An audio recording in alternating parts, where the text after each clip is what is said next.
presentation, Fitness Tips and a Mini Workout with Journey, Strength, and Fitness as part of our week-long virtual reunion celebration.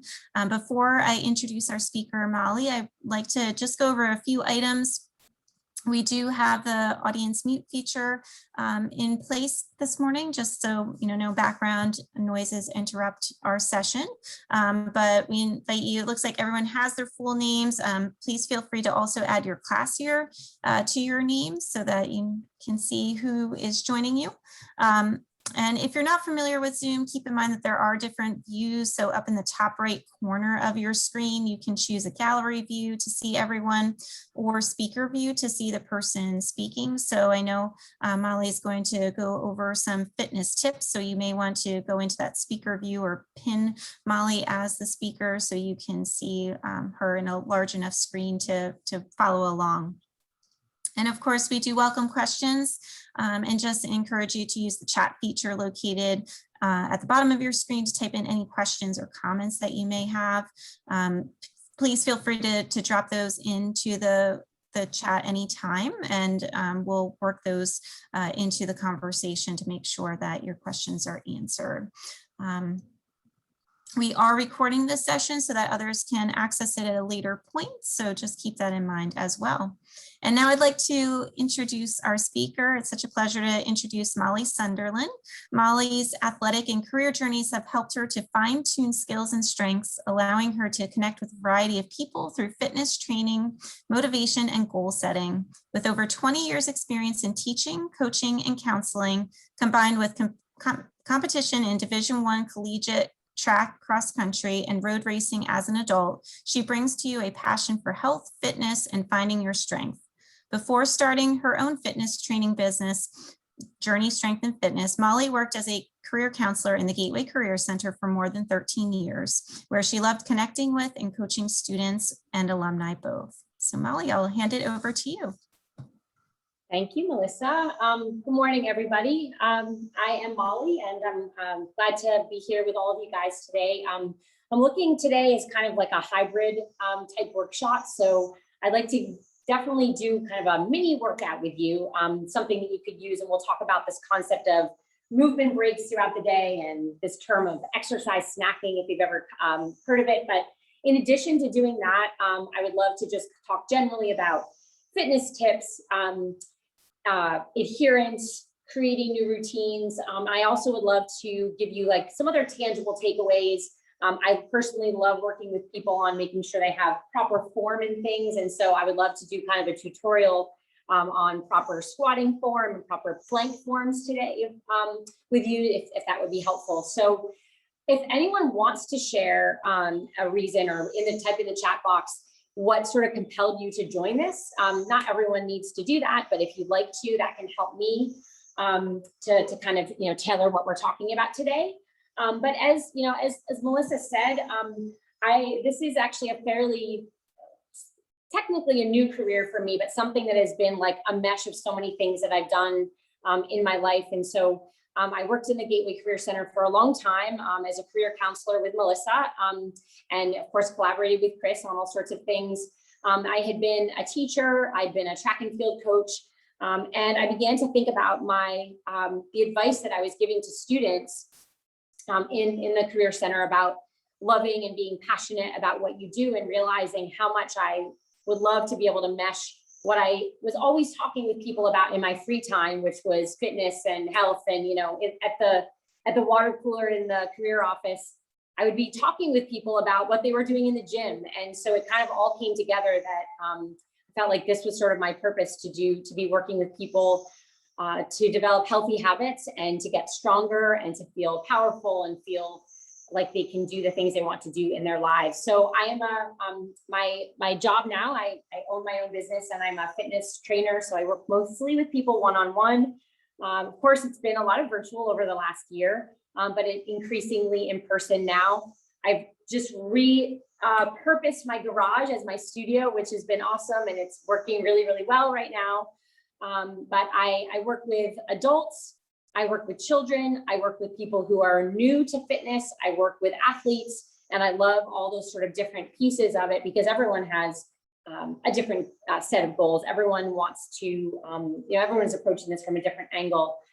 So I love working with people. I love, what has been sort of the constant thread through everything that I've done is that coaching and working one-on-one with people, teaching them something. And now I'm teaching them something and coaching them through something that has been something that has certainly ebbed and flowed through my life. And I've changed my tune about kind of how to be healthy and how to be strong and how to do it. But the constant has been working with people to do that and helping people to move forward. So anyway, I hope that our time today gives you some little nugget to help you move forward. But Melissa, I don't know if anyone shared in the chat any particular reasons that they decided to join today. It's okay if they didn't. Oh, I see one down there. Let's see. Melissa, I'm on my phone because it's a I can read it. Yep. Yeah, I'll read it to you, Molly. So Sandy said, my local gym never reopened, so I am using the medicine ball, my Peloton bike, and free weights to work out in my living room in a New York City apartment. I'm also sitting too long every day on Zoom as I job hunt after 14 months of 16-hour Zoom days with the last job. Need some additional indoor workout ideas. Thanks, Molly. Awesome. I hear you, Sandy. That's great. And I'm here to say that, you don't need fancy equipment to do great things. And so it sounds like what you have is really great. And yeah, you don't need a lot of fancy stuff. One thing that actually what I wanted to start with was something related to kind of how to get into routines and lowering the barrier and things like that. And because you're working out at home, Sandy, that I feel like is sometimes for people, one of the biggest barriers to the hurdle to get over is, well, I've got to go somewhere to do something, or it takes so much prep time to get somewhere. So maybe in the end, maybe you'll find that you actually love that because it's reducing the barrier in that you don't have travel time to a gym, or you don't have something, that's blocking you, like you have to get up 15 minutes earlier to do what you're doing. But maybe you disagree that, that going to a place helps you to be able, to focus more. But I do think that that's one of the keys to establishing these good habits, and especially creating new ones with this new norm. Some people will never return to gyms. Some people will, right? But figuring out how to do this on your own. And so you were talking about movement breaks. And so I hope that what we do in just a little bit is kind of something you can use again, an example of something you can use again to incorporate movement throughout your day. Because I think that there's so many ways to approach fitness. And certainly a scheduled time where you have a 45-minute workout, that's awesome. But some people can't do that, right? Sometimes it's way easier to think about smaller breaks throughout the day. And I'm here to tell you it's nearly as effective, just as effective to do those kind of shorter movement breaks throughout the day. So it's a good idea to be thinking about that. Melissa, did somebody add something else? Yes, yeah, Nancy added, I joined for the fun of it, and also that I always like to hear about different ways to stay healthy throughout a very busy day. I like variety. I do not use a gym. Okay, great. Awesome. Well, thank you. Those are some things that will help me to kind of tailor, what we're talking about. I guess I want to start with just a few things related to, establishing habits. I don't know if people would agree that through the last year, our normal habits changed, right? Like things dramatically changed in what we were doing on a day-to-day basis. Maybe it meant, in some ways a good thing. Maybe it meant we were driving less, but it also meant we weren't leaving our house very much. And so then there are like different things that come into play if you're coming and going. So this idea of establishing routines, I think, is actually one of the biggest kickers in getting yourself to a point where you feel like you're making progress in your fitness or making progress in your nutrition, whatever it might be in your wellness.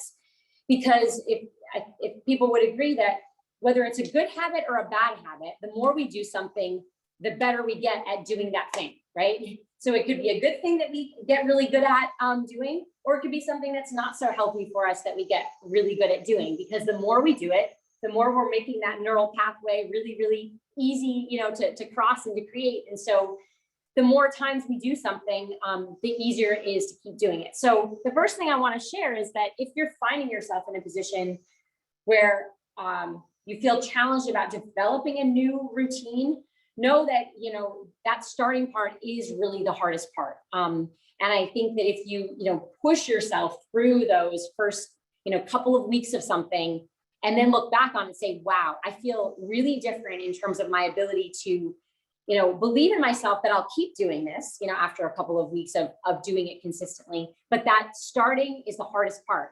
And for a number of reasons, right? It's hard. It feels hard. It's creating a new pattern, integrating something into your already busy schedule. But if you're consistent about it, that establishing that new habit is the toughest part, and then keeping it is much easier. So related to that, I wanted to share, a couple of tips related to how do you even get to that point where you can feel consistent through a couple of weeks of doing something. If it's new, if it's a new, it's a new 45 minutes you're trying to add to your schedule, or it's a new 30 minutes or a new 10 minutes 3 times a day, whatever it might be. And I think the biggest thing to think about is, how do you reduce the friction? How do you lower the barrier to basically failing to do that thing, right? So there are barriers and there's friction that make us then maybe say, oh no, I can't actually do that. Or no, that's going to be too hard to do that. And then we push it off and then we go to something else.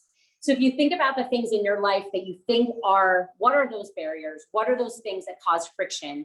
And then how can you control those a little bit more? One of the things, I tend to do my exercise first thing in the morning, because I know it will not happen if I do it later on. Everything will get too caught up, and it'll get too busy, and I'll convince myself that I don't have time to do it because of other things. But because of that, it's super early, right? So does anybody else put all their workout clothes set out if you're planning to work out in the morning? Put them on the bathroom counter, because it's going to be dark maybe when you get up, or maybe not now, but still maybe other people are sleeping in your house. But set it all out the night before, right?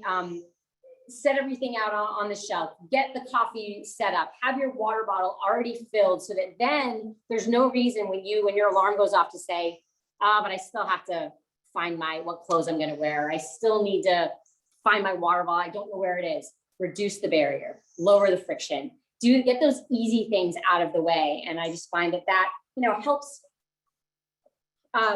lessen the possibility that you'll talk yourself out of it, right? Like that is half the battle, maybe even more than half the battle. I don't know if anyone agrees with that or has other strategies that they use to reduce the friction. The other thing is, I think, accountability, right? So think about when you have established a new routine in your life, when you have been successful in starting something and keeping up with something new. Is it usually something that you keep to yourself as a secret, or is it something that maybe you share with others? And that could be a variety of people. But consider that in that accountability part. If you sort of create a goal, if you're the only one who knows about it, you might be able to talk yourself out of not doing it, right? But if there's someone else involved, there are other people involved, that might help as well, because then you're talking through it with each other. You're talking through, maybe you and someone else are beginning a routine at the same time, and you can talk about those mental challenges, those emotional challenges of like, wow, no, I just feel like I'm too busy and other things are more important. So I think an accountability partner in whatever way that is best for you. So that could be a person, maybe it's an app, maybe it's, you have a star chart for yourself, whatever it might be, like something easy, something that involves another human, something that involves a check system on a regular basis, I think can really help that. And, celebrate your successes too. Like, wow, I went 2 days in a row and did this thing that I planned to do. That's awesome. That's 2 days you hadn't done before, right?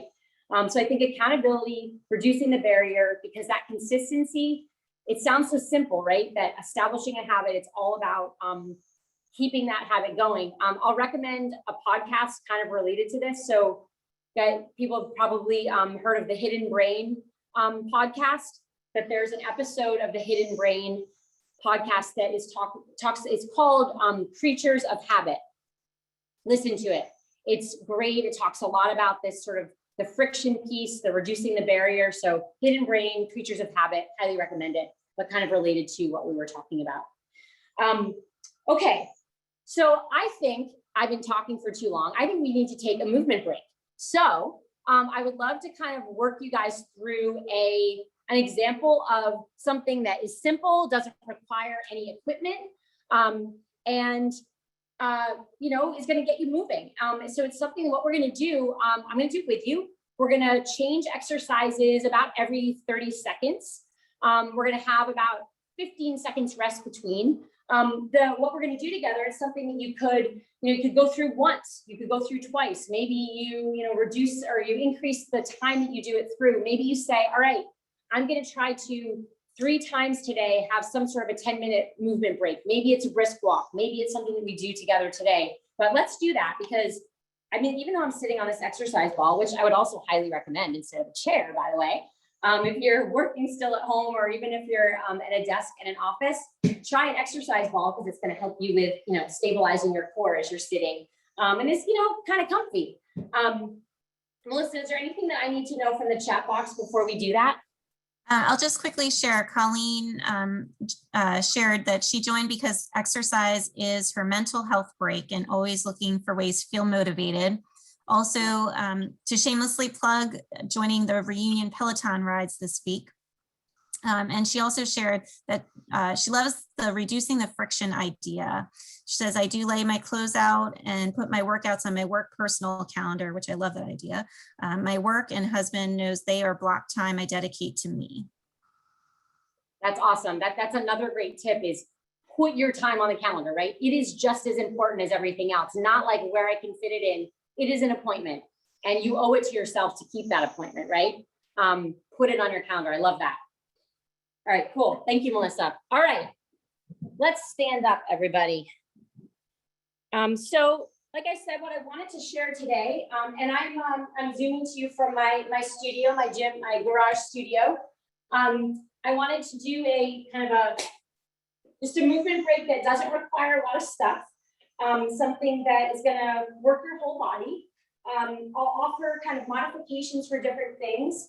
And after we do that movement break, I'd like to do a little tutorial on proper squatting form, proper plank form. But I want to get our bodies a little bit warmed up first. So make sure you have a little space around you.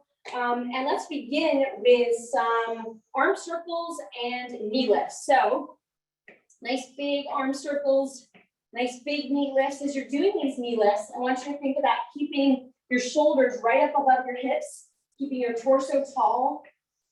I talk a lot about core with my clients, and so even in something like this, thinking about, yeah, I know my legs are lifting, but think about how your abdominal muscles are really, you know, part of the process, along with your hip flexors right here, of lifting your knees. So get the whole body involved. Nice big circles with the shoulders, and let's go backwards too. If you put your brain, you know, in your core, thinking about, yeah, actually, I do feel like I'm using that as I'm lifting my knees. All right, just a couple more seconds of this one. All right, so the next one we're going to do is going to be alternating forward lunges. You can decide how deep or shallow you want to go on this. I want you to, you know, feel comfortable. The thing I want you to focus on is not going too far forward with this knee. That's super important with these lunges. And what I'd like you to do is have your elbows at 90 degrees, or your arms at 90 degrees. We're gonna kind of press up as if we're pushing into like an imaginary ceiling as we do these alternating forward lunges. So pretend ceiling is pressing down hard. You're pushing your arms into that imaginary ceiling. The other thing I want you to think about is pressing through your heel that's going forward, pressing up strong with your heel, forward and up strong, forward, hold it there, and up strong. Trying not to let that knee go too far over your foot. So we're stepping forward and going straight down. Got 5 more seconds of this one, guys. Isometrics through a whole of our shoulders. Good. So next one, we're gonna move kind of our whole bodies again. I want you to start with your arms up. So we're gonna be doing sort of a standing abdominal crunch with a little bit of a twist. So your elbows are coming down, just, you know, if you can, to the outsides of your quadricep muscles, keeping your shoulders nice and tall, shoulders right above your hips, and making the limbs be what are moving here, as opposed to, tipping your body forward.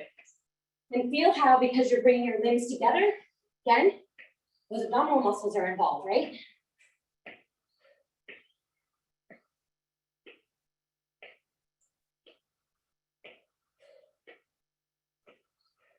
Good, remember, 5 more seconds on this one.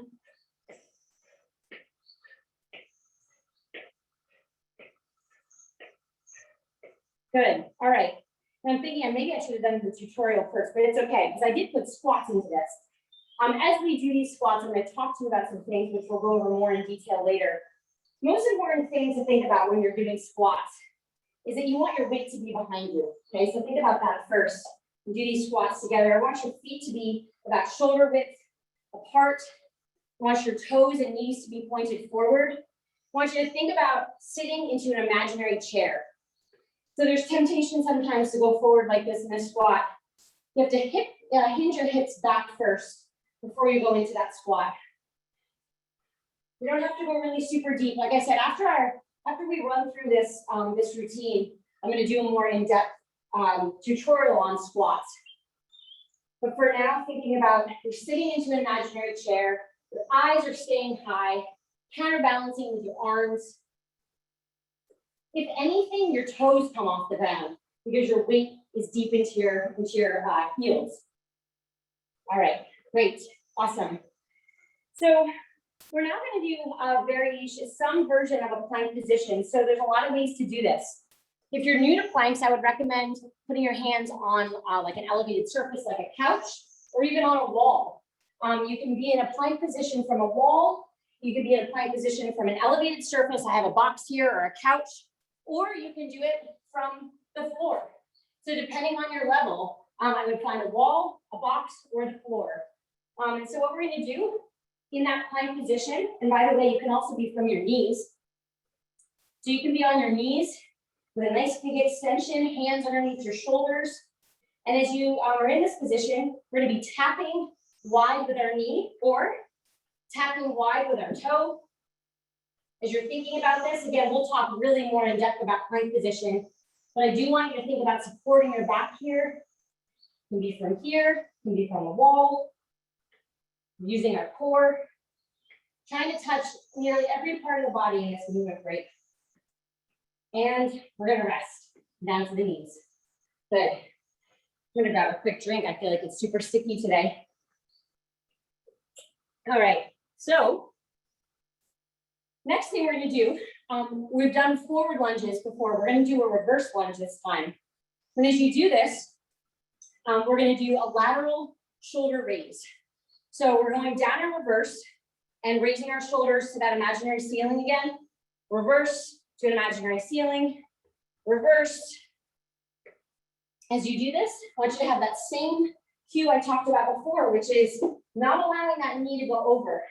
Seems like it's a little bit more natural when you're doing a reverse lunge, but I still want you to focus on that.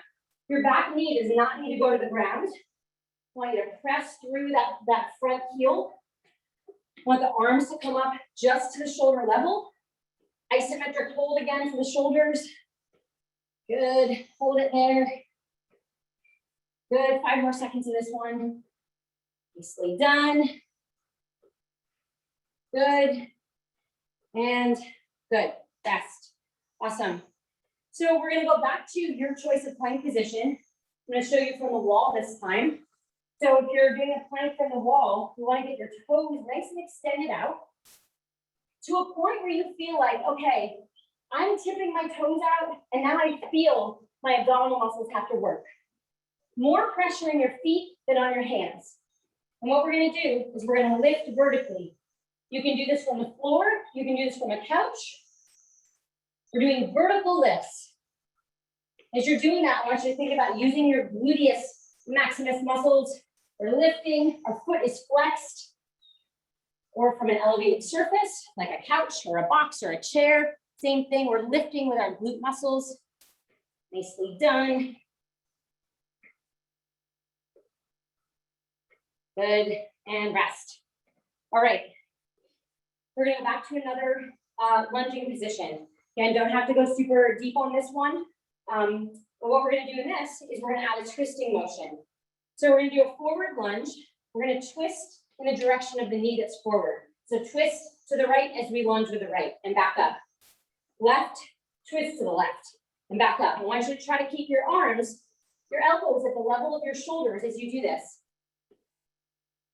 A lot of exercises where we're trying to do these holds of the shoulder muscles because it holds your shoulders and your back in a strong form, which gets you set up to be able to do the rest of the exercise properly. Straight from the side, forward lunge, twist, forward lunge and twist. 5 more seconds on this one. Good. Nicely done. Let's grab another drink. Hope everyone's feeling energized. I am feeling very sticky. Got my garage door open today, which you might also be able to hear the cicadas out from my garage door. They are all around our neighborhood right now. So the next one is going to be on the ground. We're going to do a Superman hold. So this is using the middle of your back, your glutes, your shoulders, your back. But the idea with this one is that we're lifting our whole body off the ground, trying to get your quads off the ground, trying to get your arms off the ground. If you have any shoulder mobility issues, your arms can just be like this and down. We're just going to lift, hold for 1, 2, and down. Hold for 1, 2, and down. Hold for 1, 2, and down. Nicely done. And down, up, and down. Last 2, up, and down. And last one, up, and down. Great job. We just have a couple more exercises, maybe 1 or 2. We're going to go back to what we did earlier, the standing abdominal crunch. This time, I just want you to go straight forward, though. Before we did a little bit of a twist. Here, we're just going straight forward and up the cadence a little bit this time. So bring your elbows to your quads. Exhale as you're pulling your knee up. Exhale, exhale. Shoulders stay tall, straight up above your hips.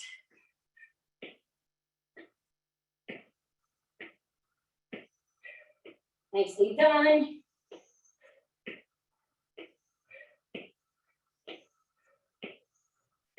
All right, awesome.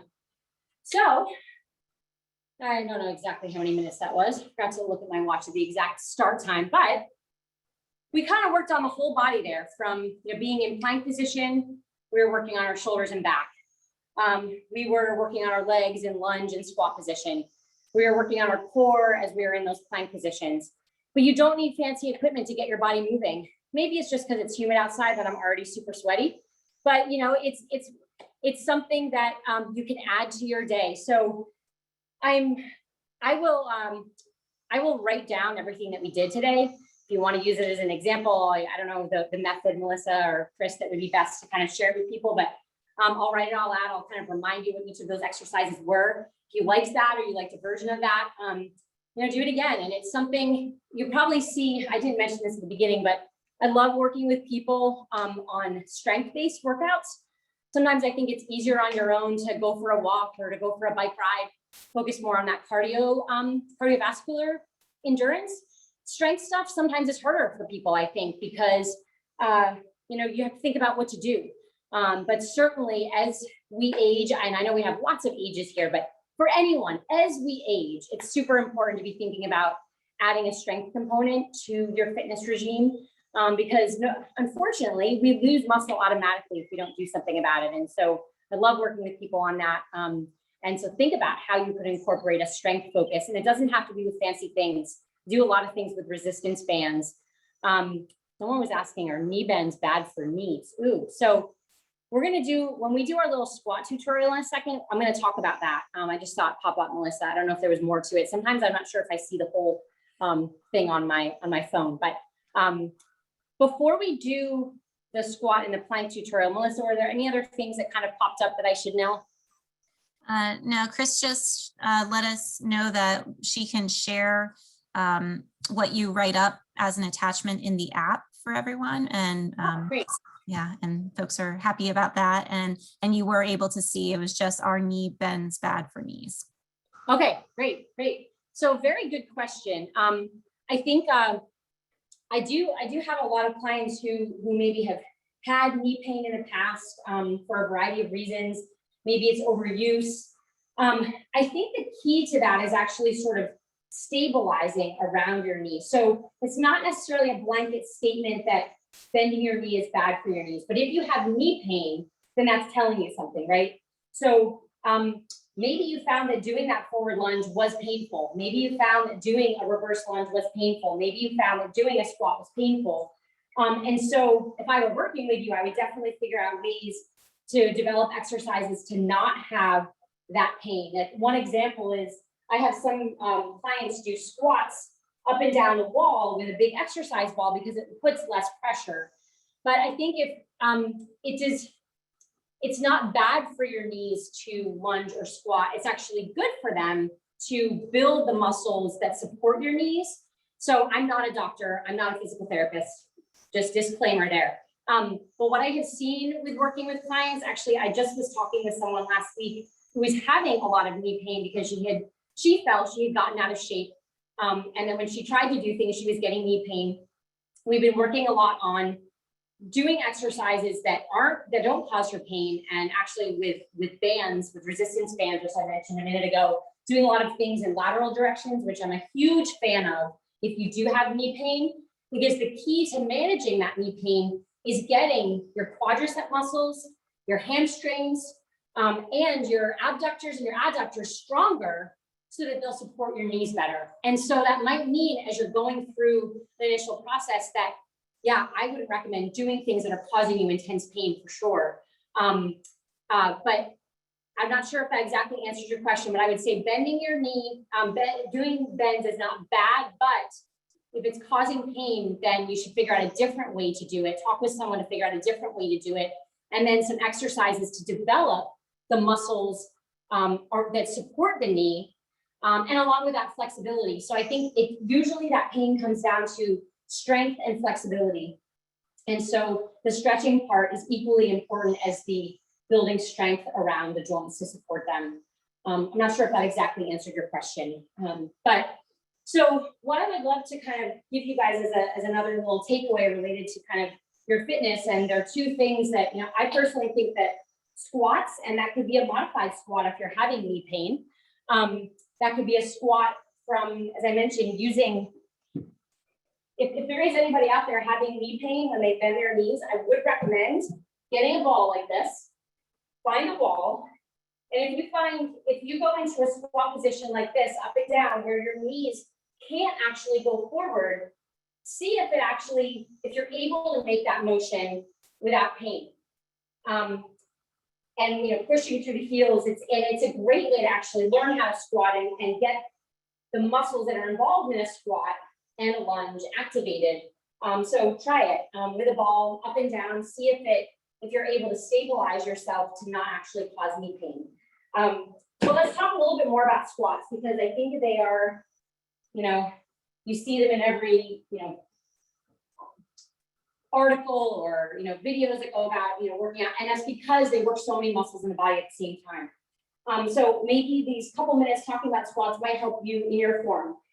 First thing to remember about squats is that it's not just a leg exercise. It's equally a core exercise. So when you're doing squats, your aim is, I want your core to get almost as tired as your legs do. And in the downward phase of a squat, you're kind of focused more on your quadricep muscles, and in the upward phase, more on the hamstrings and the glutes. So I touched on this a little bit during our little mini workout, but as a starting point, and by the way, it's super helpful if you're trying to improve your squat form or your plank form or anything, put a mirror in front of you, because a couple of the things I'm going to mention are going to be easier to see and know that you're doing it properly if you're in front of a mirror. So feet definitely want to be about shoulder width apart. I'm going to try to go back and forth between side view and front view, because there's some things I want to talk about in each one of those. So knees and toes, we want them to be in alignment as opposed to pointing out. As you're going down, up and down through a squat, you also want to try to avoid, you want to focus on not letting your knees come in, not letting them go too far out, but staying in alignment. And by the way, resistance bands help this hugely. When I have people learning how to do squats, we put a band over the top of our knees. Pressing against it actually helps you improve your squat form.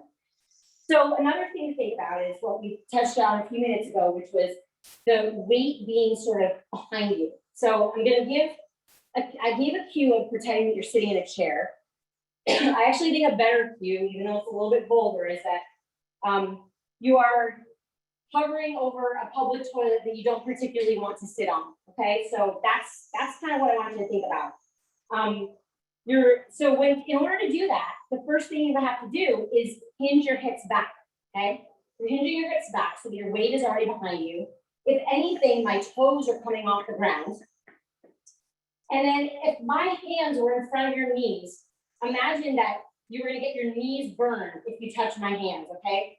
So that's, as you hinge the hips backward, even if it only means you're making a couple of inches of movement, that's okay. And then come up. This is much better than squatting down like this, knees going down in front of you. And in fact, when we were talking about a couple minutes ago, that actually will cause knee pain. Now, they used to say that the cue is that your knees should never go over your toes. It's not exactly that cut and dry, but the weight should be behind you, hips hinged back, hovering over an imaginary chair or something you don't want to actually sit on. And in order to help that happen, I also want you to pick something that is like, maybe like the crease between the wall and the ceiling for your eyes to stay high. Because if your shoulders stay high, that's going to help your torso. Because your torso then is the second part of your body that's working in this squat.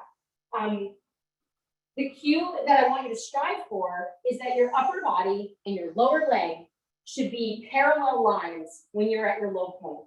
So if you're like this, that's too far forward. If you're way straight up, that's not quite right either. But so that the lower leg and the upper body are in parallel lines. I find it particularly helpful to have the arms go opposite. As I mentioned, if you have any resistance bands, adding those to your knees hugely helps because you're able to push against them and it makes you feel more stable. You should feel it equally as much in the quads, and then as you're coming up through the hamstrings, and then at the very top, squeezing your glute muscles. So work on that. And as the other thing to think about is that, especially in upward movement, you're flexing your abdominal muscles. We do a whole tutorial about flexing your core and engaging your core, but we don't have time for all of that today. But one thing about that is the connection between breathing and your engagement of your core, which is so important. So what I want you to think about in a squat is inhaling as you're going down and exhaling as you're going up. When you inhale, I want you to inflate diaphragmatic breathing. You might be familiar with that.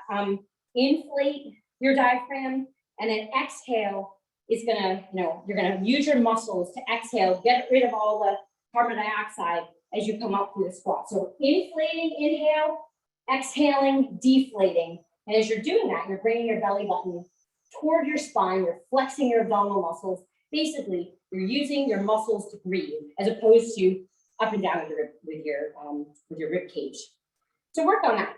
Movement or weight behind you, hip hinge back. Even if it means you're only going down a couple of inches to start, that's much better than going deep like this, right? We want to keep our weight behind us. Squats. Any questions related to those squats before we go on to a couple of tips about planks? I don't know. It's okay if we don't. They might come later. So related to plank position, I mentioned this as we were doing the workout that if you're new to plank, I would highly recommend that you do planks in an elevated position. They're hard, right? You're using your core, and before your core gets strong, it's hard to do them from the ground. In addition to that, if you feel like you're having issues with your shoulders, doing plank from an elevated position is going to take the pressure off of your shoulders. So know that you can still get core engagement in a plank position if you're elevated from a box, from a wall. And then also, if you feel like you're good on the ground, the other modification is doing a plank from your knees, okay? So a couple of things to think about in the plank. I'm always looking at people's shoulder position and their kind of middle back position. You might it's tempting to kind of lift your hips up in a plank position. It's also sometimes tempting for people to be kind of in a swayed back position. I think one of the most important things to think about and cues that helps people to engage their core properly to support their back through a plank is another one. I'm sorry, I'm going to be vulgar again, but it works. So you have to imagine that you have a quarter that you're squeezing in your glutes. Okay, so if you do that squeeze, that's going to make your abdominal muscles automatically also flex. Try it. Feel how if you squeeze your glute muscles, you're holding something between them, it forces your abdominal muscles to tighten, and it's going to support your back. Because if you get low back pain, usually what that's telling you is that you're not using your core enough to support what you're doing. So depending on what it is, it could be in a variety of movements that you might be getting at. So important things are hands right below your shoulders if you're on the ground. If you're in an elevated position, it's a little bit different. Pushing your shoulder blades into your rib cage in the back, kind of pressing into them. Kind of, I always say like your shoulder blades are giving your rib cage a hug. And then tucking your belly button up toward your spine, like I'm pulling it up with an imaginary string from the ceiling, and clenching your butt cheeks together because it's going to tighten your abdominal muscles and keep you supported. When you're in a plank position, you might start to feel like not only your core getting tired, maybe even your quads. If you feel like your shoulders get tired first, that's also telling you that you're not yet like engaging your core to its fullest extent to help to support you in that position.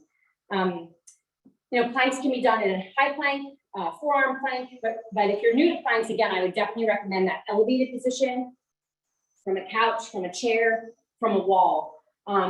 It's a great way to get your core stronger. So yeah, so that's a little bit about planks and squats. I wanted to see if there were any questions that came up during that time. Otherwise, I have a few other tips I want to share. I wanted to see if anybody wanted to ask any questions. Yeah, so again, everyone, feel free to drop any questions, comments, anything into the chat, and make sure to relay those to Molly for you. If there are no questions, another point that I kind of wanted to talk a little bit about today or to share, I touched on it a little while ago, but wanted to bring it back to that was, if anyone wants to share kind of a little bit about how they approach their fitness regime. But thinking about kind of a balanced approach to what you're doing with both, cardiovascular focus and strength focus, I think is a really, really great idea because it's going to, you're gonna, strength training does something different than cardiovascular training, right? Cardiovascular heart endurance is really important, right? For your heart, for your overall wellness. If you are trying to change your body composition, I would highly recommend adding a strength component to what you're doing. Because if you begin to build muscle in places, and that doesn't have to be with crazy heavy weights. When I say strength training or weight training, don't think that it doesn't have to be, if that's not what you want to do, big, Olympic barbells, crazy grunting. It doesn't have to be that. It can be with simple equipment like resistance bands, like dumbbells. But if you add that strength component to what you're doing and you build muscle, that's going to change your body composition. So in balance with cardiovascular training, if you change that body composition, that's going to change your metabolism. So if you have more muscle in your body, you are going to burn calories faster. So consider that. I've talked with people who have focused on, who have blasted out the cardio 7 days a week, right, for years, and then don't see a change. And then where they do see a change is when they start to integrate a strength component to their, to their workout. So think about that and what would be best for you, how to do it. And the most important thing with that is form is super, super critical. And so make sure someone is teaching about that, related to form, so that if you're lifting, a weight, dumbbells over your shoulder, that you're doing it properly, or you're rowing back for your back, that you're doing it properly. Or if you're doing those lunges with weights, we want to make sure your form is spot on, so that you're using the right muscles at the same time. But think about that if you're not already doing it. because I think it's where you really can see dramatic change in your body when you focus on building that muscle in a way that is, that is still interesting, because bottom line, you have to be motivated to do the thing you're trying to do, right? If you hate running, don't run. If you hate biking, don't bike. Find something else that you love, right? That you're going to be excited to do. Related to that also, there's another thing to just a little tip. I think sometimes I've seen clients who get in a routine where they think they have to, be on the elliptical for an hour doing something, just sort of straight, steady state. Look into, if you haven't already, doing sort of more of a HIIT style or a Tabata style where you're kind of going up and down. I think, someone talked about the mental challenges of exercise. And I think sometimes the idea of all right, I've got to go onto this bike for 45 minutes and push myself through, and what am I going to do? But instead looking at it as kind of these intervals. And so going hard, easy for periods where you say, all right, I just have to push myself hard for 30 seconds and then I get a break.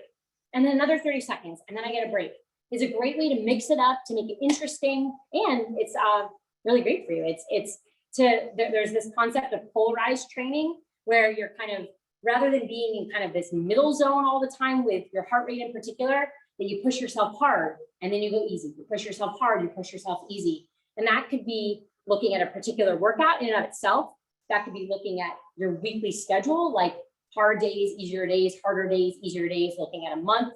But it's a really good concept to look into if you haven't thought about it before. And I think you'll see results if you think about it, that approach of, pushing hard for reasonable amounts of time that you can mentally stick it out through, and then you get a little break. Up and down, up and down, up and down. Yeah, I'm trying to think what else I wanted to share with you guys. As I said, I'm happy to also, I'm going to write down that workout. We could do another movement break. I mean, I don't know what people think. We could do something similar to what we did before. We could do something a little bit different, but to get your bodies moving again. I don't know how people what the rest of your days look like, but I'm happy to do another movement break. Anyone want to take a vote on that? How many people would like to do another movement break? Put a thumbs up, or I see one thumbs up. Any other thumbs ups? At least one, that means we're going to do it. 2, all right. 3, all right. Oh, there's a question here. You want me to read it up for you, Molly? Sure, thank you. Yes, Susie asks, can you talk about if there's a difference as you get stronger between increasing weights versus increasing endurance, if there is a difference? Very good question. There is a difference. So I'll say, to start, it depends on your goals. So if you want your muscles to look bigger, like to actually get physically bigger, to develop hypertrophy is the word, then you have to lift heavier weights. So that's how you make muscles build bigger, physically bigger, is to lift heavier weights. And so what that usually means is you're going to have, fewer repetitions of something because your weight is heavier. And that's going to help you build muscle. So if you want your biceps to look bigger, you want your shoulders to look bigger, you want your quadricep muscles to look bigger, you have to lift more weights. If that's your goal. If your goal is, let's say you're an endurance athlete, and you need your muscles to perform for long periods of time. Well, then maybe your goal in, your strength training is doing lots of reps and having short rests between, because that's what you need to do when you're, doing your endurance sport. So there definitely is a difference in how it would change what your body can do and change how your body looks, actually both. I personally think that having a component of both endurance and more kind of power training, no matter what your goals, is actually a really great way to approach it. I think just diversifying your training, bottom line, is a great way to approach your fitness. So it is different. So let's say you've had a routine for a while, and just for example, you have 5-pound dumbbells that you've been using, and you feel like, oh, I can do a bunch of reps on those. Try, see how it feels to go up a few pounds, and maybe you can only do 6 or 8 or maybe 10 of those repetitions, but that's still doing something that is changing. So there's this concept called progressive overload. And so if you get to a point where something just isn't quite challenging anymore, make it more challenging because you will see more impact, you know, to a point, right? You still need to let your body recover, and perhaps even more if you're kind of stepping it up a level. But that concept of progressive overload. So as your body gets stronger doing something, it's not going to get as much out of lifting the same weight that you have done. So bump it up, right? Let's say you can't do that. Another thing you can actually do, like, let's say you have a set of dumbbells or resistance bands, something you don't feel is particularly challenging you anymore. One way to always make a resistance exercise or a strength-based exercise harder is to do it slower. So sometimes there's temptation to kind of go quickly through something. Sometimes I think people think if they're not sweating bullets or they're not puffing and puffing all the time, like a cardio exercise, that you're not getting something out of it. Definitely not the case, but slow it down. Particularly, like, let's say it's a bicep curl, particularly in like the downward phase. If you try to go as slow as you possibly can, you're going to get another added benefit of that slow eccentric movement. So kind of went on a tangent on that, but to that question, it definitely is different. It depends on your goals. It depends if you want to build your muscles to be physically bigger, or if your goal is more endurance based and kind of, you know, lean muscle building. But I think there's an element to higher weights, higher resistance, shorter repetitions, and lower weights, more repetitions, short rest between for any kind of person. Good question. Really good question. All right. All right. So how about we do another 5-minute movement break? And then we'll be just about at our time. I'll let you guys, and of course, if anyone needs to go on with their day, I totally get it. I will write down the, you know, what we did together, but we'll do kind of just another mini movement break, and you'll be on with your day. So first one we're going to do is a modification of jumping jacks. I have a number of clients who I have told me they really don't actually love jumping jacks. So you can do these as jumping jacks, but if you don't like jumping, try the stepping jack instead. You're going to get as much out of it. It's going to support your body in a different way, still getting your arms up overhead. Nice big rotation laterally with the shoulders. Your knees should be bent the whole time, a little bit kind of to the outside. Good.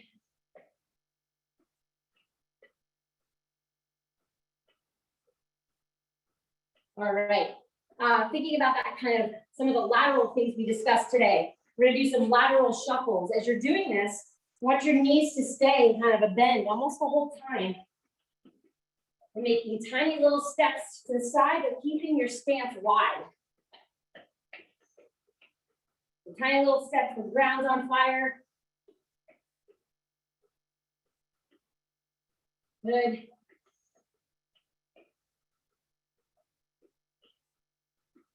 Nicely done. All right.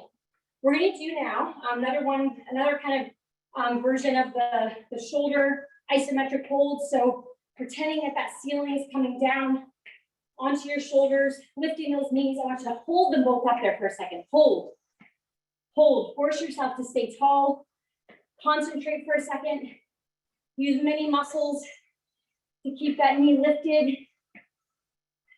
You should feel like, wow, like I can tell my shoulders are working here as I'm getting my arms up, just holding there without any equipment, pretending that you're pressing into that isometric hold of the shoulders. Good job.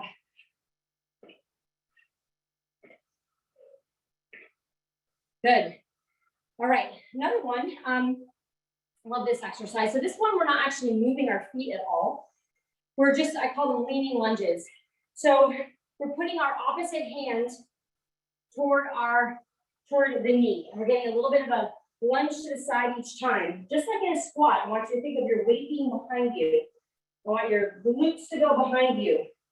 I want your knees and your toes to be in alignment. So as you go to that side, I want your knees and your toes to both be pointed forward. Leaning, we're using our legs, we're twisting with our torso, we're also using our core because we're in this hinged over position. Feel that your abdominal muscles are flexed and strong in this position.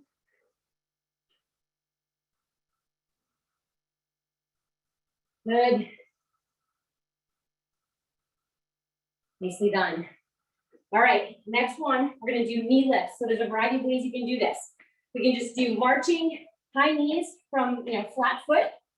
We can add it like we can make it be like a skip, so a little bit of a pop between. Whichever way you're doing it, I want you to have big arm movements too. So exaggerated arm movements. The more you put into this, the more you're gonna get out of it, right? Nice tall torso from hips to shoulders. Be stepping or marching. Get your full body into it. Nicely done.